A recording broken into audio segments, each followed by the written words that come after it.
You better watch out if your enemies are road ahead of full prophecy to be the greatest beast the world has ever seen. I feed him every day like the bones clean. I feed him all the hate and he grows me. And he gets caught real big, gets off quick. And if you cross him, you might drop dead. Metaphorically, of course, settling the score. Never getting bored, lots of blood and gore. Always wanting more freedom from the source. They don't really listen until they feel it. Force are bought in. You start shit, you be heartless in the darkness. Torn apart quick, you left scars ripped. You be chewed up and discarded. And this world ain't right, won't accept it. Negative energy, I expect it. Once it's in your mind, it's infectious. So fight for your... The Lincoln Project salutes Vice President Donald Trump. As Vice President, Trump will finally have the time to do the things that make him happiest. Talk about old movies, playing on his phone, admiring the assets of other men. Meanwhile, President Musk can get down to the business of running the country. We at the Lincoln Project are confident that Donald Trump understands his position. Elon is smarter, wealthier, more charismatic, has a far superior and more successful social media platform and company, is more successful with women, and a better dancer. As President Musk and his assistant J.D. Vance select appointees and write policies, we feel certain Trump will play his part because he's a good boy. Who's a good boy? Trump's a good boy.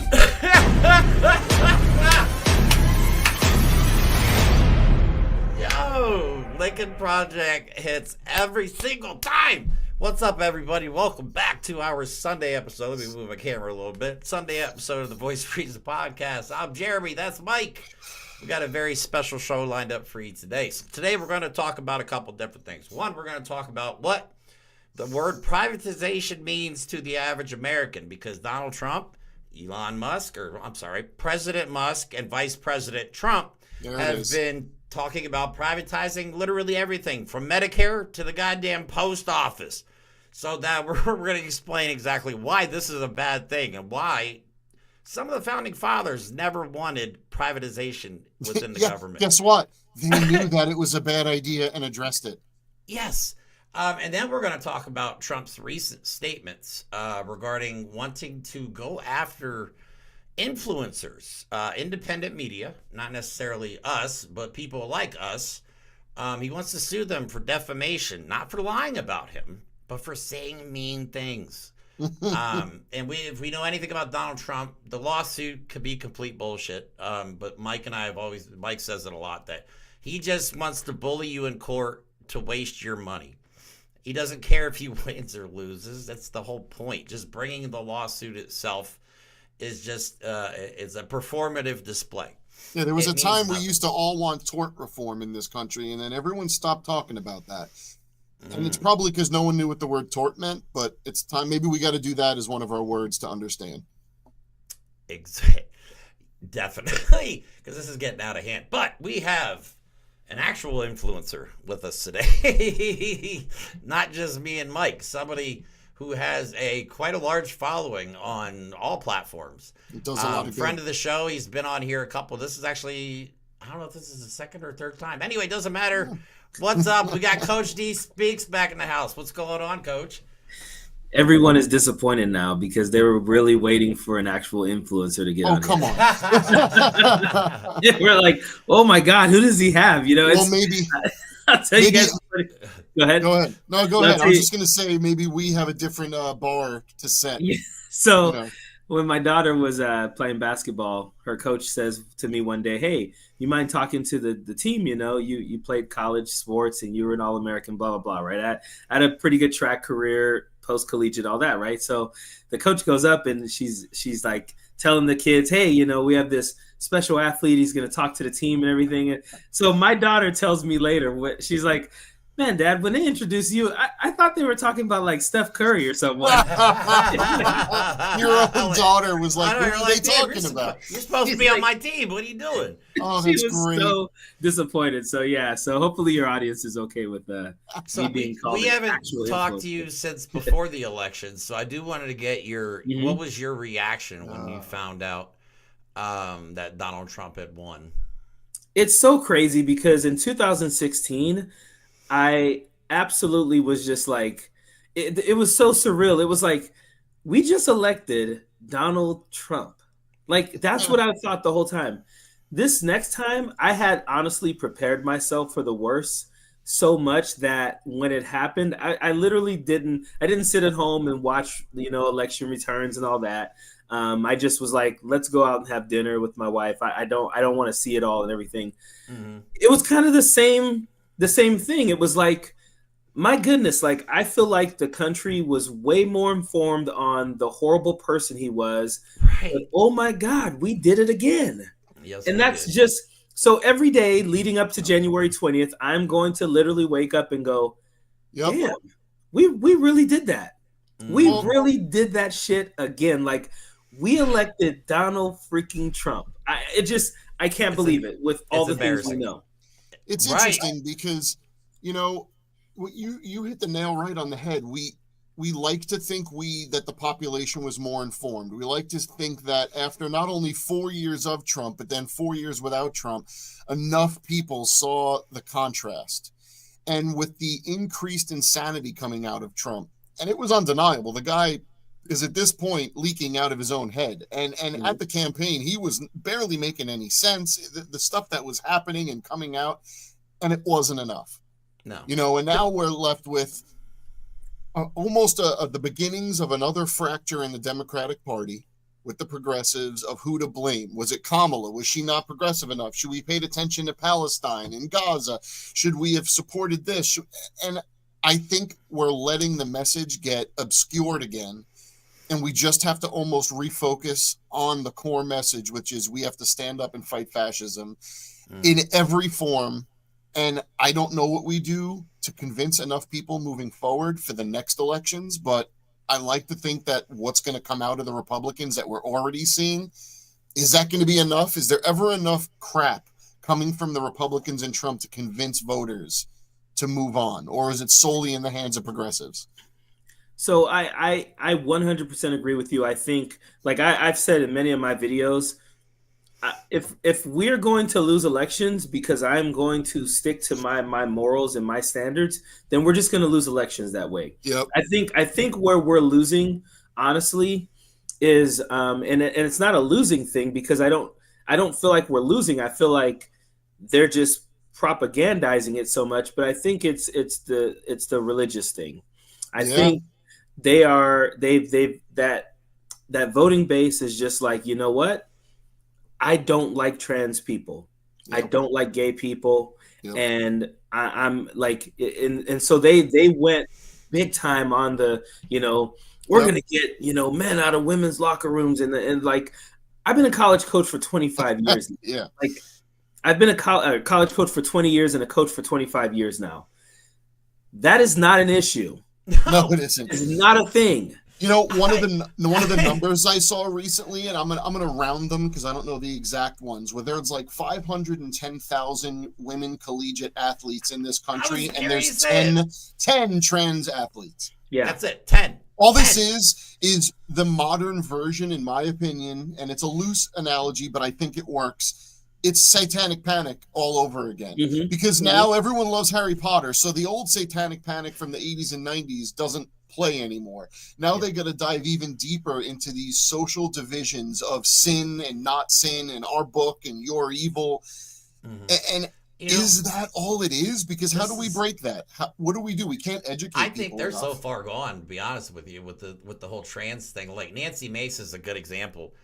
A good example of it. Like, she honestly thinks, like, these people think that a trans person goes through years of hormone therapy, psychiatric help, all kinds of different things, and painful surgeries and recoveries just to be able to go in a woman's locker room and watch you take a shit.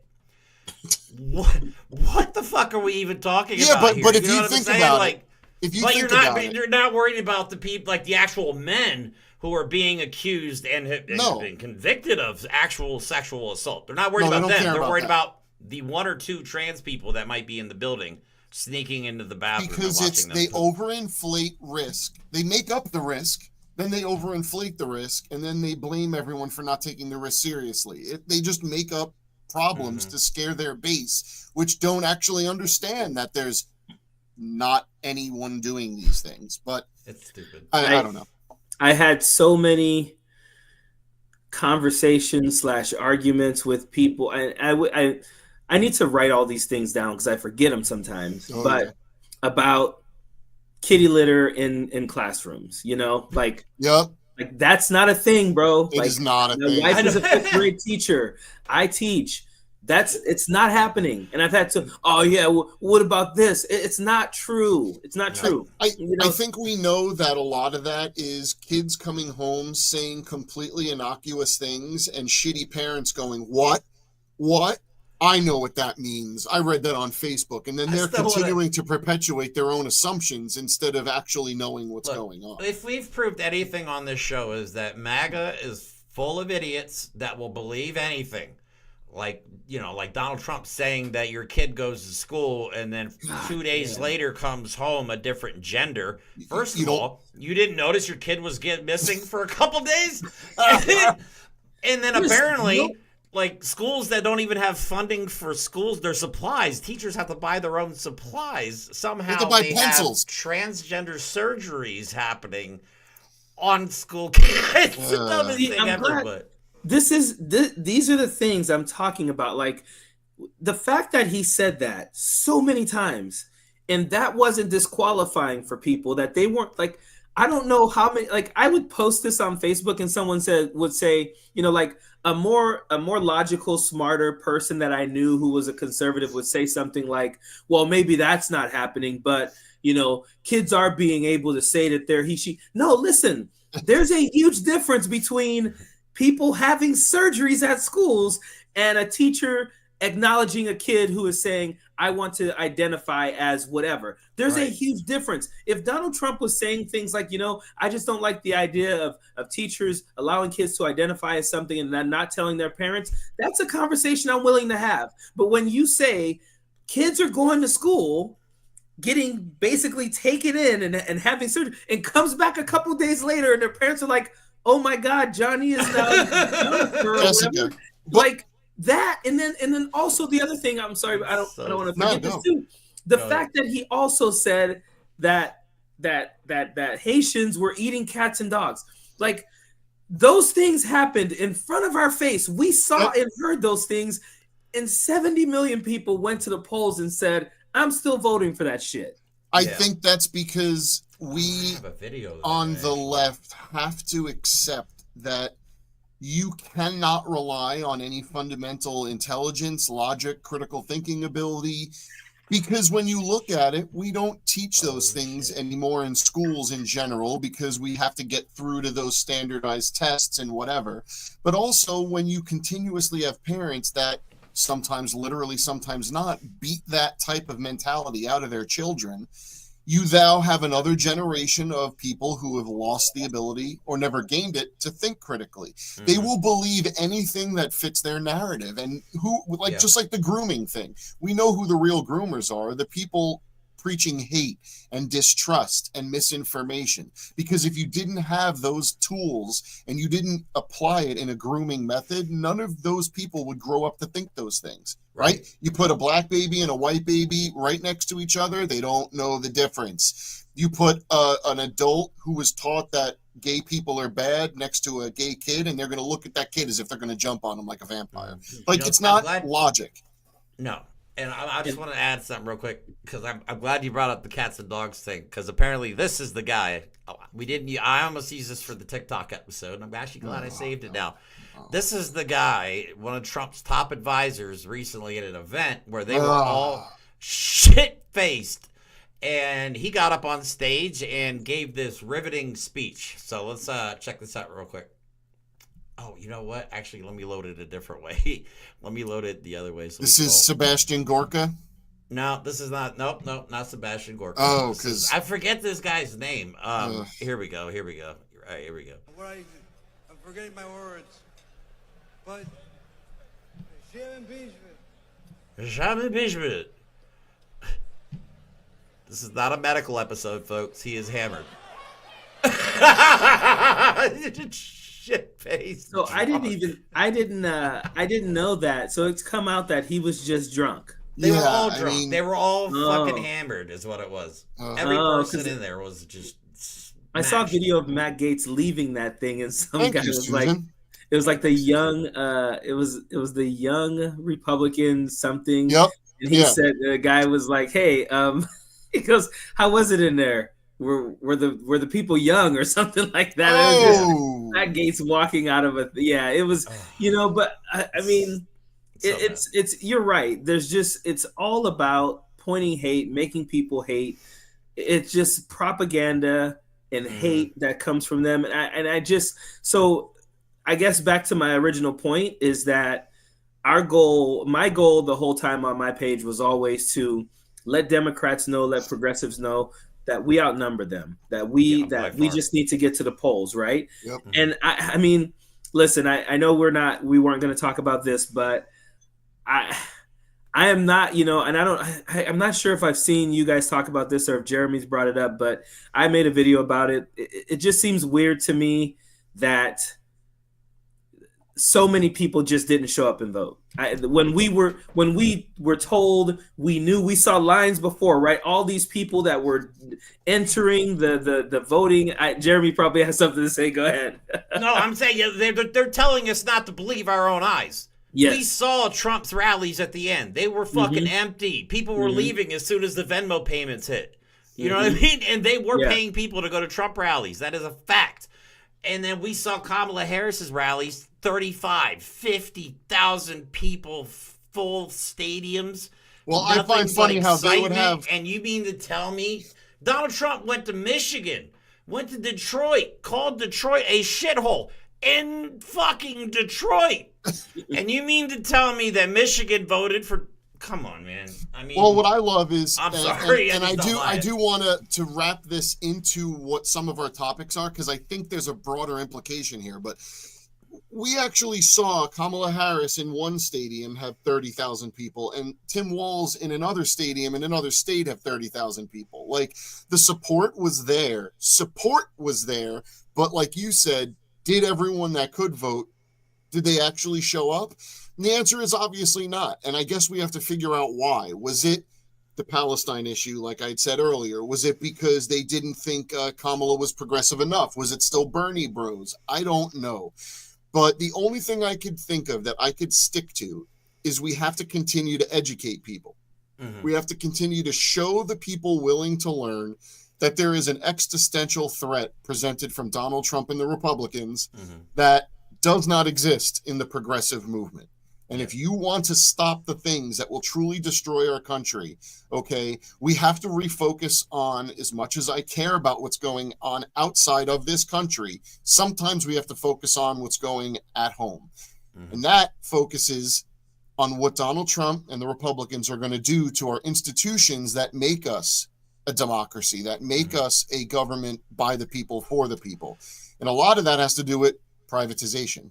So where they want to own everything. And I think we need to do a little bit of explanation on what that means. So I just have a couple of quick slides to show people where this is headed. So definition by Cambridge Dictionary of privatization is the act of selling an industry, company, or service that was owned and controlled by the government, so it becomes privately owned and controlled. Okay, what are the operative words there? Government. Well, in America, the government is for the people, by the people. Anyway. And privately owned really is a euphemism for individual profit. That's what capitalism is. So I just came across an interview that happened in 2018 that basically explains 3 reasons why privatization will always fail the people. So, reason number 1, they are vital services, things that are important for all of us to be able to function well in society. And so people have this moral sense that therefore they should be run for the people rather than profit. Okay. Reason number 2, they tend to be natural monopolies. For example, water. It makes sense to run that monopoly in a publicly accountable way rather than trying to create an artificial market where it is pretty much impossible to do so. Let's think of Nestle saying that people don't have a right to water in California, so they buy it, package it, and sell it. And here's the one that I think needs to be understood. The third reason is there are services where you need some democratic accountability. So you need accountability both as users of the service and as citizens more generally. So, for example, you might want a say over where your bus goes and what kind of service you get from your bus provider. But more generally, you might want to say over the future of transport in the country.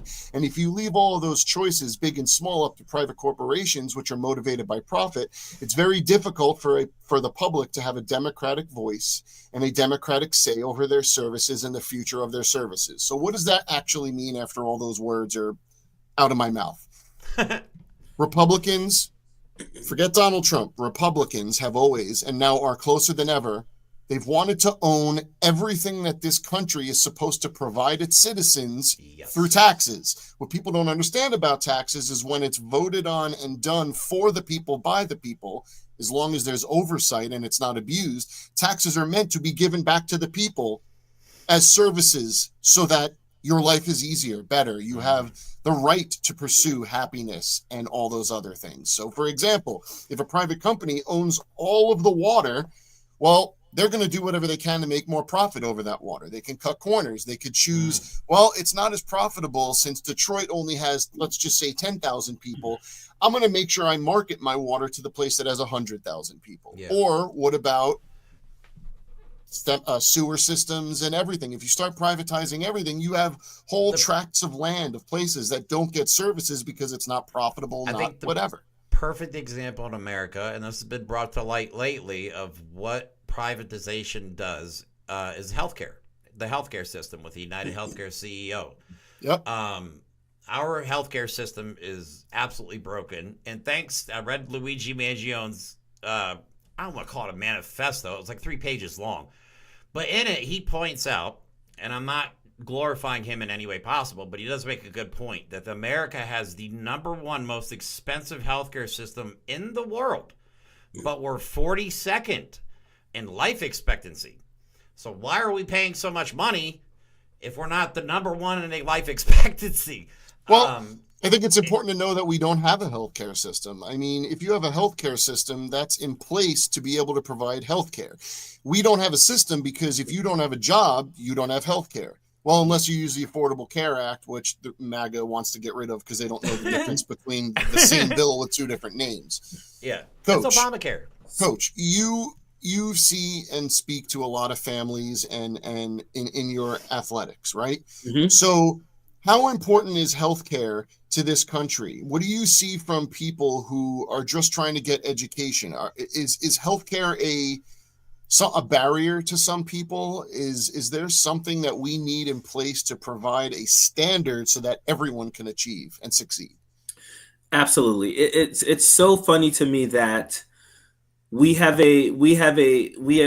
in a country where we talk about our exceptionalism. Like, we talk about how much greater we are than everyone. Meanwhile, people who, I consider myself, middle class, upper middle class, right? People in the same position as I am, when someone in their family gets sick, they're posting a GoFundMe on Facebook because they can't afford their treatment. Yep.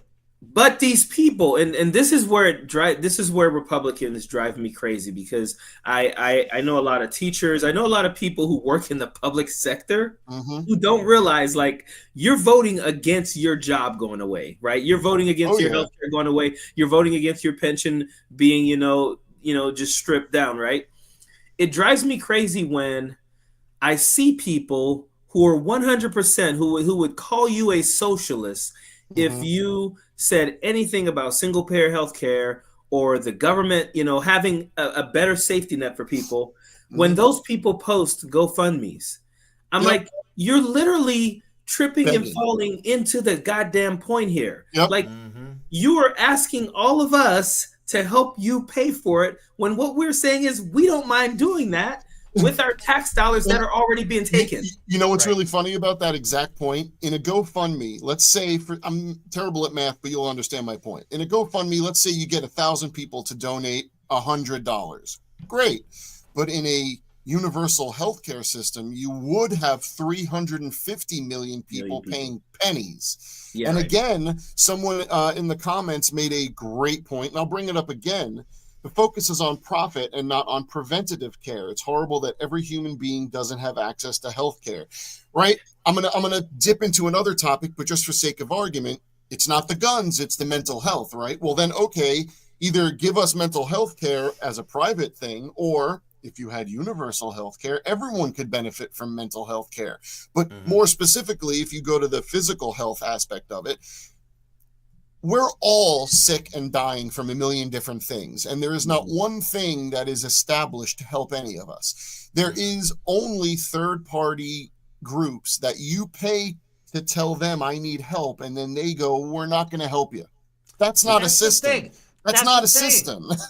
They're not. If they're for profit, their sole purpose is to make profit for their shareholders. You know what's crazy? After the CEO got murdered, the next person in charge just came out and said, we're not changing a damn thing. No. So they obviously didn't learn. I mean, they're talking about privatizing the post office. Which they've wanted to do forever. Right. Because they think anything that doesn't make a profit is wasteful spending, even if it's a service provided to the American people.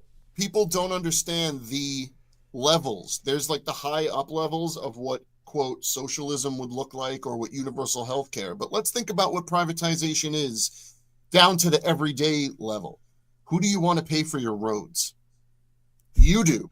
You currently pay for your roads. But if suddenly those were just up for auction, lowest bidder, highest bidder, where are they going to cut corners? Well, I'm not working in that neighborhood. It's not profitable. You only need me to do one road in that neighborhood, but over in that nice neighborhood, I could do all the roads. I'm going to work on that project. It affects everything because they want everything to be for profit, because they don't believe in a standard value for human life and human experience. They don't care if those of us who can't afford suffer, as long as they can live like I know what it's like to have kids and not have health care. Do you know how fucking stressful it is to have little kids and no health care? That is, I mean, there's options, obviously, if you're broke enough, but you have to be extremely broke before the government starts to kick in with, like, you know, Medicaid and stuff like that. I mean, you have to be dirt poor. If you make too much money, you're on your own. So yeah, it pisses me off to no end to see, like, we can't even get Republicans to do free school lunch. They want to privatize the school system. They want to privatize Medicaid. They love kids, Medicare, but they don't want them to eat. Right. They want to privatize post office. I mean, what is next? What else are we going to do? I feel like they have done a lot of, you know, nothing run by the government is good, except for the military. Somehow the military can be run by the government. We do a great job with the military, but we can't do a good job with schools or with the UPS. Like, none of that can be good. You know, but we do so great with the military. What's really funny about that point specifically is, I'm not talking about the function of the military or the people that serve. I'm talking about how well we run it, to your point. Well, they just failed like their 7th audit in a row.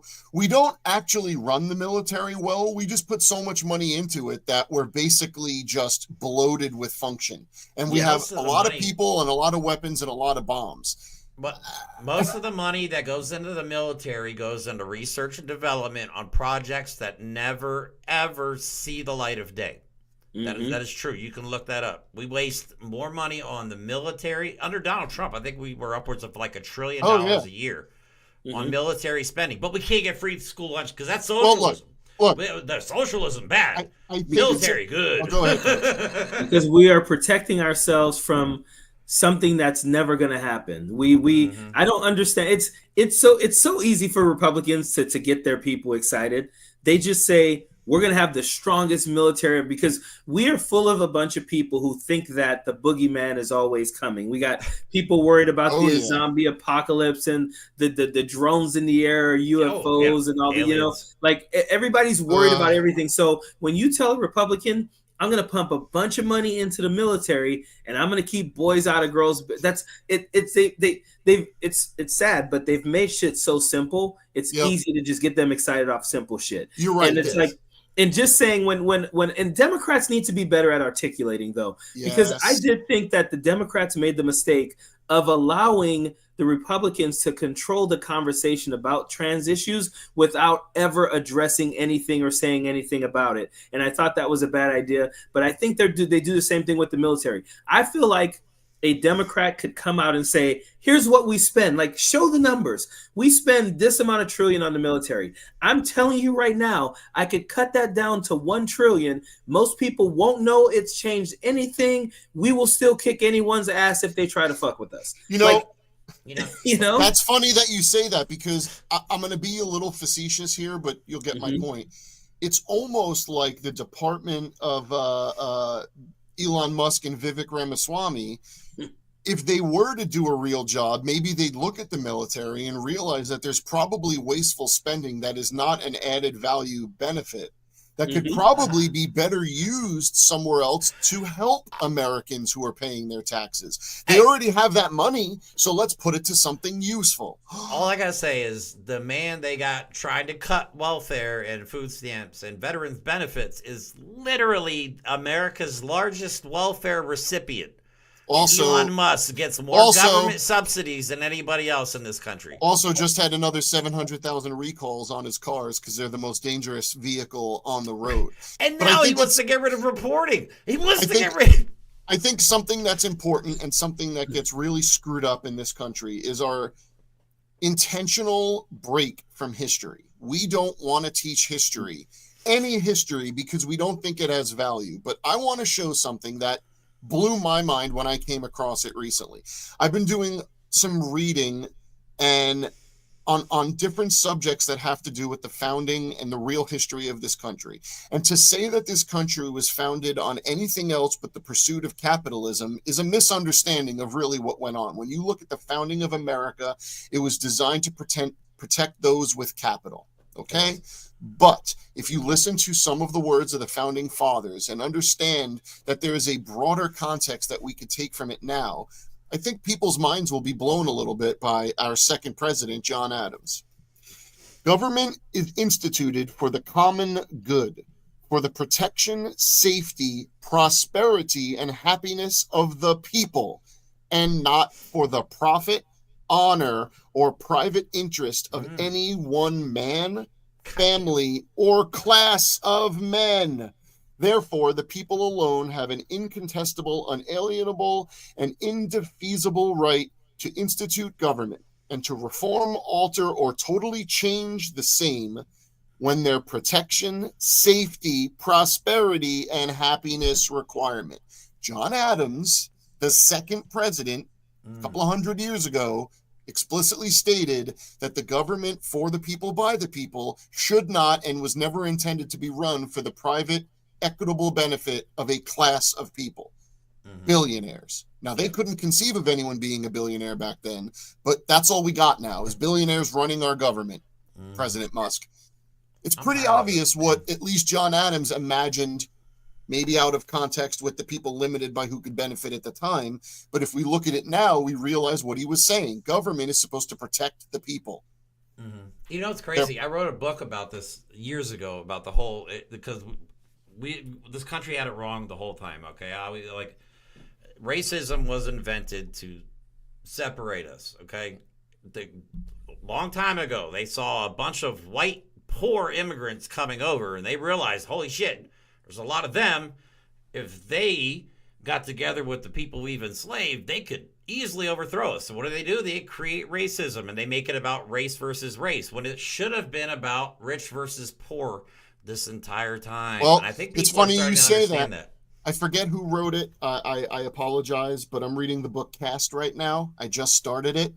And my God, holy crap, did we create a caste system in this country based on completely arbitrary characteristics. So you're right. I mean, if you look at the founding of this country, it was based on a division that really didn't exist outside of Europe. Okay, if you look at East Asia, Africa, South America, those divisions of race were not real. But Europeans came here and needed a way to have a distinction to ensure their success, but take advantage of others. Well, in modern times, That's called privatization in my mind, because now you have a whole group of people, a whole cast of poor people of the former middle class that you can just, quote, economically enslave.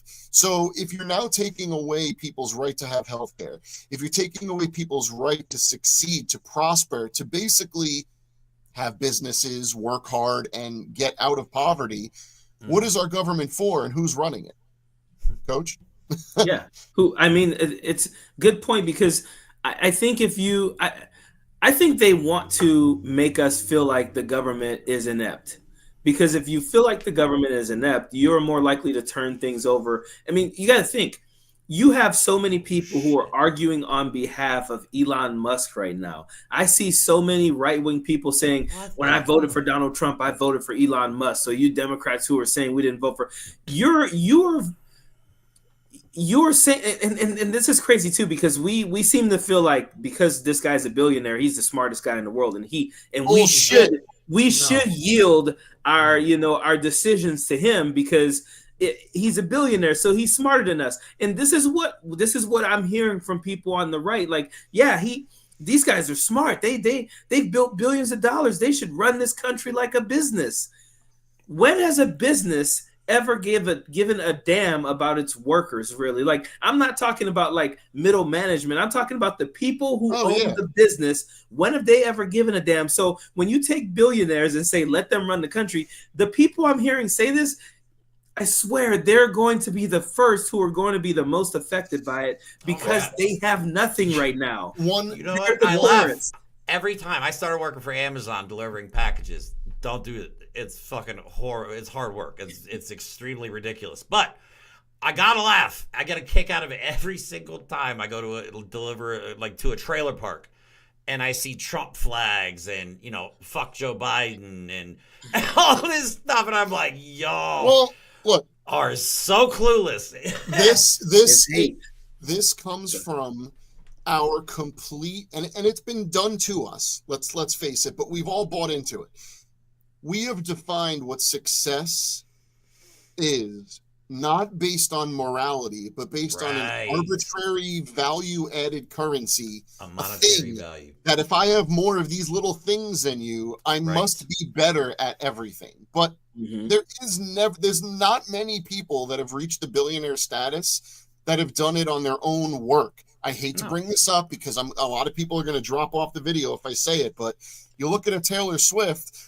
She kind of did build her own empire. She gives back a huge amount of money to her people. Should she stop flying private jets? Maybe. But the point is, you take someone like her and you look at an Elon Musk who was handed from birth millions of dollars. Everything. He came here and bought companies who already had engineers and management, and those companies produce things. Elon Musk does not think of anything. The guy does not actually sit in the R&D lab and go, I know, let's make a truck that looks like a dumpster. That's a great idea.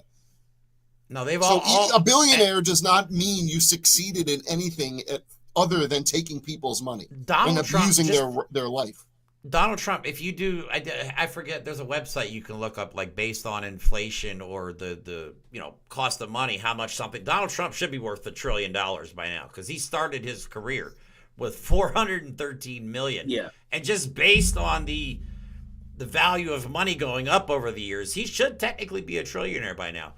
But he's not, because he's not. And these people have been, how do you vote for a guy? Like, if you live in a trailer park, how do you think a guy who has never, ever worked a day in his life, never served, 5 generations of Trumps have never served in the military in the United States, 150 years worth of Trumps have not served in the military.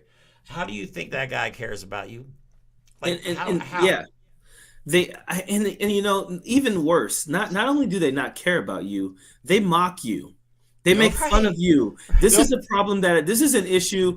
I grew up in the church, and I used to be a religious guy. I shouldn't say I used to be a religious guy. I grew up in the church as a kid. By the time I got to college, I didn't do it anymore. One of the things I realized we have this church in my town. It's this huge mega church, right? Everyone goes to it. And I had to go one time for my niece's some type of event that she was at, and I watched these people roll up in nice cars, nice suits. They're charging inside the store. My nephew asked my sister if he could buy a soda out of the store. He buys a can of soda in the store that's in the church, and it was like $5 for a can of soda, right? And they got these it's got nice cameras and I'm not kidding you, a freaking orchestra. They're playing. Those places are gorgeous. Yes, it's great, right? These people leave there and they got to cross over so many homeless people in our area to get home. And not only do they mock you, Donald Trump, I would bet my damn mortgage that Donald Trump talks so much crap about those. If he sees a video, I saw this video one time of those. I'm sure you guys saw it. Yep. These two people in a trailer park. They had a cardboard cutout of Donald Trump. They're dancing around him. And they're hitting pots and pans. Do you know he calls them all kinds of shit? I know, right? But what I don't understand is this is the cult of personality that he has built, but that the Republican, actually no, Trump didn't build it. Trump is just the figurehead they put there. The Republicans for generations have tried to convince people that if you are not poor, you are not working hard enough, you are not successful. And if you convince generations of people that if you just work hard enough, you'll be as cool and awesome and as valuable as the rest of us, then what happens is you've created a whole base, a whole cast of people that become self-debasing because they're like, well, if I didn't get there, I didn't deserve it. Just pull myself up by my bootstraps. Just keep working harder. I guess I'll get there eventually. You can't become a billionaire. No, not totally. one person out there can become a billionaire. It is not something that you can actually achieve unless it is extraordinary circumstances or you have been given millions of dollars and you invested it intelligently. That's it. I've literally had friends back in the day say things like, well, if I became a billionaire, I wouldn't want to be taxed like crazy either. Yes, you would. Dude, first of all, you're not going to become a billionaire. Second of all, right. taking $200 billion from Elon Musk would not change his life at all. Taking $300 billion, I don't think people understand what $1 billion is. They just don't. It's like this man is worth over $400 billion, and we have people in this country who can't afford to go and see a doctor. Well, to your point, I don't remember the specific figures and numbers, but Elon Musk makes something to the number of like $10 million a minute or an hour. People think a billion, I'm going to say something really stupid. People think a billion is just like the next thing over from a million. Okay. Yeah, exactly. But those decimal points mean something. I know math sucks. I hate math, but trust me, it means more than you think. And the fact that it's a goal, not even a goal, it's like if you're not achieving billionaire status, you're doing something wrong. Everyone can be a billionaire. We're just trying harder. We're just smarter than you. That's not the case. You know why? Because those people that work the fields that have somehow mastered simple physics to flip 500-pound bushels of shit into a truck, those people are way smarter than Elon Musk. Okay? Yeah. But they don't want that. Well, I love when I get comments on if I make a video about, Elon Musk or someone from the right will come up and they'll say, well, he's a billionaire. What are you doing with your life? Oh my gosh, what are you doing with your life then? You know what I mean? Right. It's I don't, it's so pathetic because people will say that. And I'm like, then if the standard is, if you're not a billionaire, you failed at life. Then the world is full of failures. Just give up right now. Well, just give up. To your point and what you said earlier about a friend or whoever, if I was a billionaire, I wouldn't want to be taxed. Let's think about that for a moment. Is the only reason anyone thinks that because they've been told and shown that currently taxes tend not to go towards those who pay it, right? It's a fallacy. Just because it's currently broken doesn't mean it can't be fixed. It means it's being broken and abused on purpose because we let it. But if the government took all of that money that we taxed and gave it back to us, no one would be complaining. And after a generation of everyone realizing that they don't have to worry about their kids' cancer treatment because they got laid off from a job, people would start to realize that taxes are a good thing when they go to you. That's the whole point. They're supposed to benefit I'll you. just Just say this because they about- don't doesn't mean that's not what they're supposed to do. I'll just say this about the taxes, then we'll move on to Trump's threats against free speech. Well, according to Donald Trump, the proposal anyway that he wants to put into place, if you make over $340,000 a year, great news, your taxes are going down. But if you make under that, bad news, your taxes are going up. Also, so the tariffs. Not only are the grocery prices going to go up, but so are your taxes. So thanks a lot for that, MAGA. So let's move on to Donald Trump's threats, because these are getting more intense, because they're not going after certain people. They're going after ideals like leftists, woke. Yep. You know, when people start going after ideas, because you could say something to them wrong, and then they'll label you as woke. Well, I think it's important to, leftist. Again, we have to define the words that Donald Trump is using that his base doesn't understand. He said that he will go after any social media influencer, any media outlet that is guilty of defamation. Now, defamation is not a good thing, and there are laws against it. But here's the problem. Donald Trump doesn't know what defamation means, even though he's been sued to oblivion over it. And let's take a look at that. So defamation in law is the act of communicating to a third party false statements about a person that results in damage to that person's reputation. Meanwhile, libel and slander are the legal subcategories of defamation. Currently, Donald Trump owes E. Jean Carroll over $90 million for defamation. Yeah, she'll never see that's that. probably going to go up again. Now, to continue on the subcategories, generally speaking, libel is defamation in written words, pictures, or other visual symbols in a print or electronic medium. Slander is spoken defamation. The advent of early broadcast communications, a la radio and television, in the 20th century complicated this classification somewhat, as did the growth of social media beginning in the early 21st century. Donald Trump believes in his mind that defamation is anything mean someone says about him. Oh, you're a meanie. You're so mean. I'm going to sue you. The problem is that if I just said, which I am not saying, that Donald Trump is an alien and he's eating babies, if that somehow leads to some reputational damage, I could be sued for defamation. Mm-hmm. If it doesn't, and a judge allows that to go through, by the way, if someone was going to sue me for that, that's a misuse of the judge's power. That's not defamation. Now, would he be able to prove that my goofy saying hurt his reputation? No, but I would not be able to defend myself in court the way he would and drag it out for years. So what this is a threat, a veiled threat, because if you just look at Donald Trump's history, this is what he does. Anyone that says anything against him, he's probably going to sick the Department of Justice on to sue them for defamation. And that will tie people up in court. They will be using your tax dollars to shut you up from criticizing Donald Trump. All right. So now, isn't that crazy? And now, Coach, this relates directly to yourself, people like Tennessee Brando, Midas Touch as a whole, people like Farron Cousins, and all these other influencers and independent media, okay, that are doing the work mainstream media has chosen not to do and chosen to side with Donald Trump and fascism. Yeah. So really, Coach, what are you concerned that this is something, knowing what Donald Trump would do with a full control of the government, what does it look like for truth coming from non-approved media outlets, we'll say?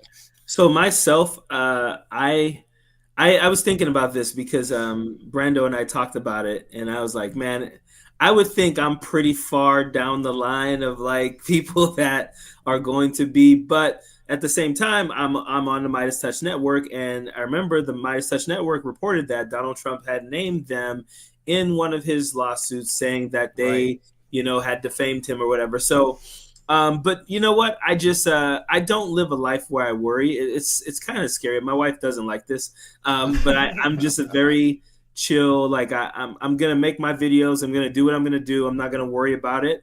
What I do worry about, which we are starting to see right now, is the mainstream media, like you said, choosing not to do the work anymore. So then the spotlight goes on us, because if Mika and Joe and the Young Turks and people like that decide, well, I'm afraid, so I'm gonna stop doing these things, then it just looks like, then who do you have left? You got me, you got Brian Tyler Cohen, you got Tennessee Brando, you guys or whatever, right?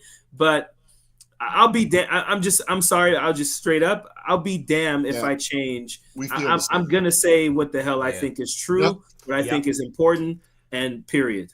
I think our thank you so much. Our show oh my God, thank you. Yeah, appreciate that. I think our show changed direction after the election from raising awareness. Did it raising awareness to not to get people not to vote for Trump, but now I think we really should focus on the people that didn't vote at all. Because the people that voted against Trump, we know what's coming. We know what the plan is. That's why we voted against Trump and for Kamala Harris. But the people that didn't vote, like a buddy of mine now is coming to me, he has no interest in politics whatsoever, but he's now coming to me like, dude, what is going on? I don't want to hear it. I tried to tell you. I tried to get you to register to vote, and you refused. Mm-hmm. This is why. Now you're seeing the consequences. So I think we do have to focus on a message of unity. Except for MAGA, fuck them. They can go stick their heads up their own asses. But we have to unify the rest of the country, including the people, especially the people that didn't vote. It's interesting you just said that, Jeremy, about unification. Because, Coach, something you said, I don't know why it triggered something in me. The fact that, Midas has its own circle and it has these satellite personalities and people that are becoming part of a larger network. Mm-hmm. That's what they're trying to stop, because if you think about it in another way, that's organizing. Mm-hmm. It's not quite a union, but you're having an independent media build a larger media platform, incorporate more voices, more people, reach more people. Mm-hmm. They don't want that. They want to control the narrative. They want to control the information. They want to control who can receive that information. They want to stop us from organizing. Look at what happened in New York when the Amazon workers went on strike. They called out the NYPD jackboots, who, by the way, are a union. Unreal. To stop a union from exercising its rights. Now, the police union's never going to go on strike because they get all the money and they're allowed to act with impunity. So are they really a union? No. But they don't want us to organize. The Republicans... Because this isn't Donald Trump. Donald Trump's just a megalomaniac lunatic who's self-interested and losing his mind. This is what the Republicans wanted. This is what the Christian nationalists wanted. This is what the pure capitalists wanted. A population so terrified, so depressed, so tired of fighting. And if you stop them from organizing, if you stop them from communicating, if you stop them from getting information, you now have basically total control and you've won. We have an oligarchy forming right before us. We have fascism breathing down our neck. What do we do next, Coach? Like, I know we keep talking about what we're doing next, and I don't know that there's a definitive answer, but in the face of these odds, in the face of attacks against free speech, the right likes to pretend the left's attacking them with you can't call people things. No, they don't know what free speech is. We do. Mm-hmm. How do we move forward? How do we protect what we have left? We have to pressure Democrats who are in Congress. They have to be the ones leading the charge. And we have some good people out there that are going to, call these things out and keep doing what they're doing. But they have to grow a pair, because they're really the last line of defense that we have. Like, mm-hmm. I'm worthless if it comes down to me versus Donald Trump. Even Midas Touch is as much as well as they're doing, their lawyers. I think if it comes down to them versus the federal government, they have a problem as well. But the Democrats in Congress, the Democrats in the House and the Senate, the judges, they're going to have to be the ones to do it. I mean, because believe me, there have been times I thought about this and I thought, man, am I going to be a target? And then I said, you know what? Screw it, man. I'm going to keep doing what I'm doing. A lot of people in this country have been targets by a ton of different forces for a long time. Mm-hmm. If we look at this, and I think I'm going to make this about race, right? Because Jeremy and I are always very cognizant that we are just two white guys, but we have felt it's so important to allow other voices to speak, because in so many spaces run by white men, there's no other voices. Mm-hmm. We now are experiencing the smallest existential concept that other groups have experienced. And what I mean by that is the spectrum of who is the target has now broadened, because now it's the left, not just the black left or the brown left or the female left. It's if you are not on the side of Christian nationalists and Donald Trump, we are going to come after you. We are going to silence you. And really, they've achieved what they've always wanted. It's the rich versus the poor, and we are losing the ways to fight back. And that's what's, I think, starting to scare. When the election happened, Jeremy and I both stuck our head under a pillow, screamed and cried, and didn't know what to do with ourselves. And it took several people, women, children, a bunch of people we know that talked our heads out of our own asses and made sure we are still going to fight. And I think it's something that this country has to come to terms with, that the fight is now more real than existential. It's scarier than it ever was. And I think people have to come to terms with that. There might be some scary times. And I've said many times, like, I'm done hearing people whine about Donald Trump is now the president. Okay. It's the reality now. Let's be ready. Like, we have, 30 days, basically, maybe less, somewhere around there. And the guy is going to be president. What are we doing? Are we strengthening and sharpening our skills to fight this person? And when I say that, I mean, obviously, like, at the polls and all of that. Or are we just going to sit around and just take it? We can't wallow in it. I'm not. The people I don't think understand that we have all the power. I mean, we could crush the system. If everybody withdrew all of their money out of their bank accounts, the economy would collapse. The bank would close. If we all just, hey, I'm not paying taxes anymore. Fuck you. I'm not filing taxes and giving tax money to Donald Trump. A few million people did that. Guess what? We have a lot of power. But again, we individually, no power whatsoever. That is why the right has all the power, because they are unified in their stupidity and their bigotry and their hate. That was their unifying cry. Donald Trump focused on the stupid people that hated everything about everybody and unified that group. And that's why they have power. And that's why the left, I think, always falls short, because we're still bickering and griping over small, tiny differences, and we're not looking at the big picture. I'll tell you this, and I know we're getting close here, but I'll tell you this. I've said this, and I have a daughter who's 23, and she's a very smart person, and I bounce a lot of my ideas and things off of her, but she is like left, right? So when I told her, I said, unfortunately, I think people need to feel the consequences of what they did. Yep. I know someone who voted for Donald Trump whose parents are here undocumented. The only reason why he's a citizen, I think, is because he fought in the military. I said, I need him to feel, unfortunately, I need him to feel his mother and father possibly being deported. I need black men who voted for Donald Trump to feel the racism that's coming to them, because I don't think it's the only way people are going to realize this mistake can't happen again.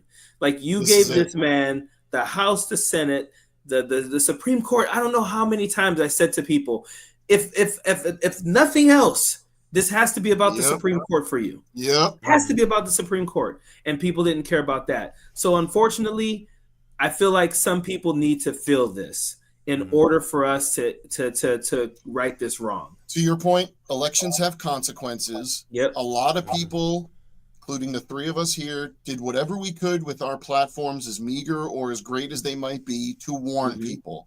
Now, the reason I think I use the term educating people now is because if there's ever going to be a time where people might be willing to listen, if they weren't before the election, maybe now they might. When they see the things that everyone predicted, when they see the horrors that are about to come, that they cannot conceive, whatever happened on American soil, right? We'll never have internment camps. Read about what happened in the 1940s, okay? We'll never have food riots, okay? Just take a look at the Dust Bowl and when people had no food in this country. We need to start educating people down to the level of what words mean. It's how we opened the show. We need to give people an outlet to have a voice for the fears that they are going to see realized. That's the only chance we have. We need to resist and disrupt. is I think the only way I could say it, and I don't really know how to define it yet because it's still an I'm sorry, but I always refer to you've seen the movie Fight Club, right, Coach? Yes, yes. All right, so Project Mayhem.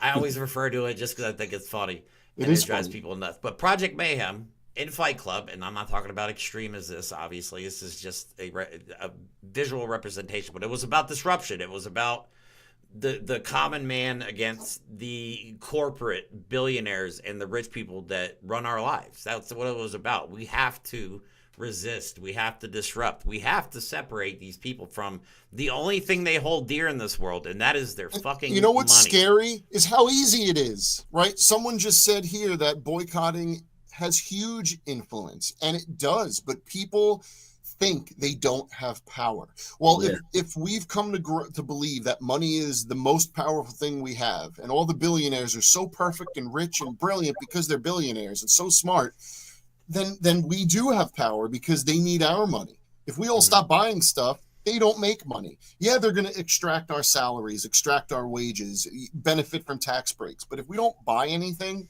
that we don't need, all right, still need toilet paper, still need food. Stop buying TVs. Stop buying nonsense stuff that you might want, you might love. It might be your favorite hobby. Stop buying it. Or keep your money close to you. That's the only way. And vote. Or buy it from a company that more aligns with your personal values, like the local shop Which at they Walmart. exist, by the way. Maybe support an online business, a small mom and pop business. You know what I mean? Put your money into somewhere better. You know, this is Be something. smarter about it. This comment, I think, is going to be important to all of us progressives moving forward. Can't forget the good old peaceful protest. I'm telling you right now, protests are going to get violent. Donald Trump has already deployed military and police in a fear tactic. I think we all remember seeing armed cops standing on the Capitol because black people, exist.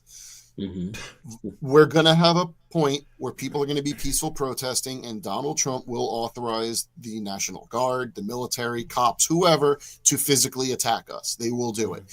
We have to show that nonviolence and peaceful protest, we have to overwhelm them because there are more of us than cops. They can't beat the crap out of all of us. They can't shoot all of us. They can't arrest all of us. We're going to have some scary conversations with ourselves and find a way to prove to them that we are better than them. We are stronger than them. We outnumber them. I just hope it works.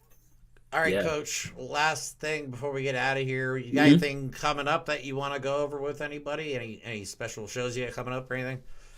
No, I've been, I'm glad this worked out for us because I know now I'll hit up Brando and we'll do a live together pretty soon here as well. Heck yeah.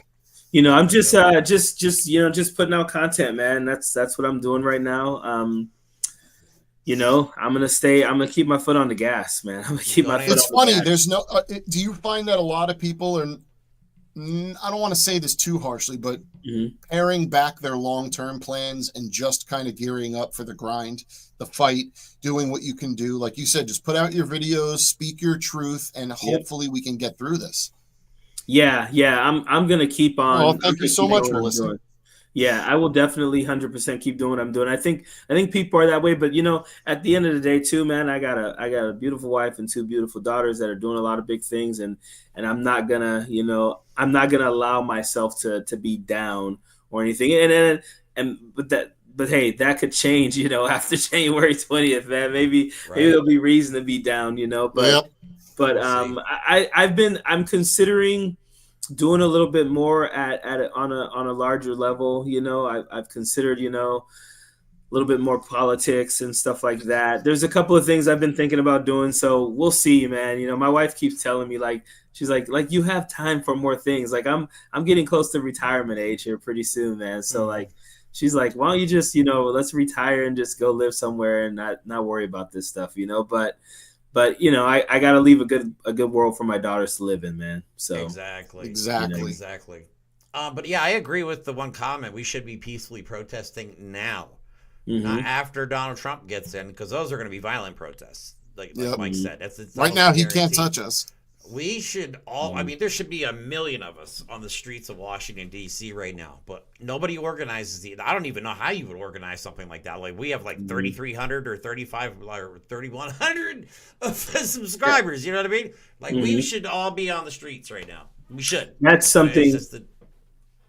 That's something I think I've been thinking about a lot. What we need on the left is, we need conferences like TPUSA and things like that. We need more collaborative efforts. We need collaborative. We need to make it real. Yeah, we need more collaborative efforts. I don't think we have enough of that. We need to mobilize more. We need to have, when I do, I get together with all my college buddies, here and there. Like we used to do it during COVID a lot. Now we try to do it once a year. And I leave those like little collectives that we have like motivated, And so I think when we have more collaboratives, we leave those more motivated. I think about it the way people use church to motivate them to not sin. We need to use collaboratives to motivate us to get out and like do more. Build a community. I think all those Zoom calls for Harris showed that we can organize. And I haven't seen any Democrats for anti-fascism or progressives to stop fascism. But it has to be IRL. I'm going to say right now, whoever was organizing those calls, please start it up again, rebrand it as a fight for freedom.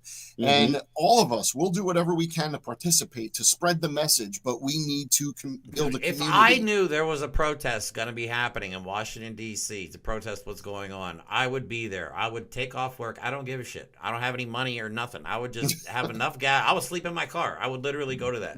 But nothing like this is happening. It's like half of America, most of America is asleep. Like a lot of these people, I think the problem with America is they think that life is going to continue as it has. Yeah. Because every election, that's what's happened.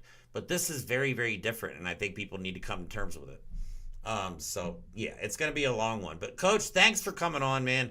Thanks for having me. Appreciate you. It's always good having you on the show. Thanks everybody for watching. Thanks for the donations or stickers. I don't even know what to call them because we don't get them that often. No, we appreciate it. We really do. We really appreciate you. So if you guys would like to donate to the show, because Mike and I are trying to get like legitimate studio equipment and have a proper operation going, and we're trying to do it very fast. Our GoFundMe link is in the description of the video. You can follow Coach D right here on YouTube. You can follow him on TikTok, Instagram, Threads, Twitter, all that. Are you still on Twitter, or did you bail out too? I'm on X here now. I get on there just to get on some of these right wingers and stuff. I just do it to troll Trump about being vice president. I love it, man. I love it. But thank you so much for coming back on. We love you all. Thank you all for the support. Have a good rest of your Sunday. Have an amazing Christmas, and we'll see you next week. Thank you guys. Government shutdown deadline is quickly approaching as President-elect Trump and Doge leaders are rallying Republicans against the 1,500-plus page spending deal. We have a president-elect who knows the job, and we have Elon Musk. So these are almost outsiders now. And now Elon Musk with a power play of sorts. Now threatening members of Congress himself, saying anyone who votes for this new bipartisan spending bill that would keep the government open, quote, deserves to be voted out in 2 years.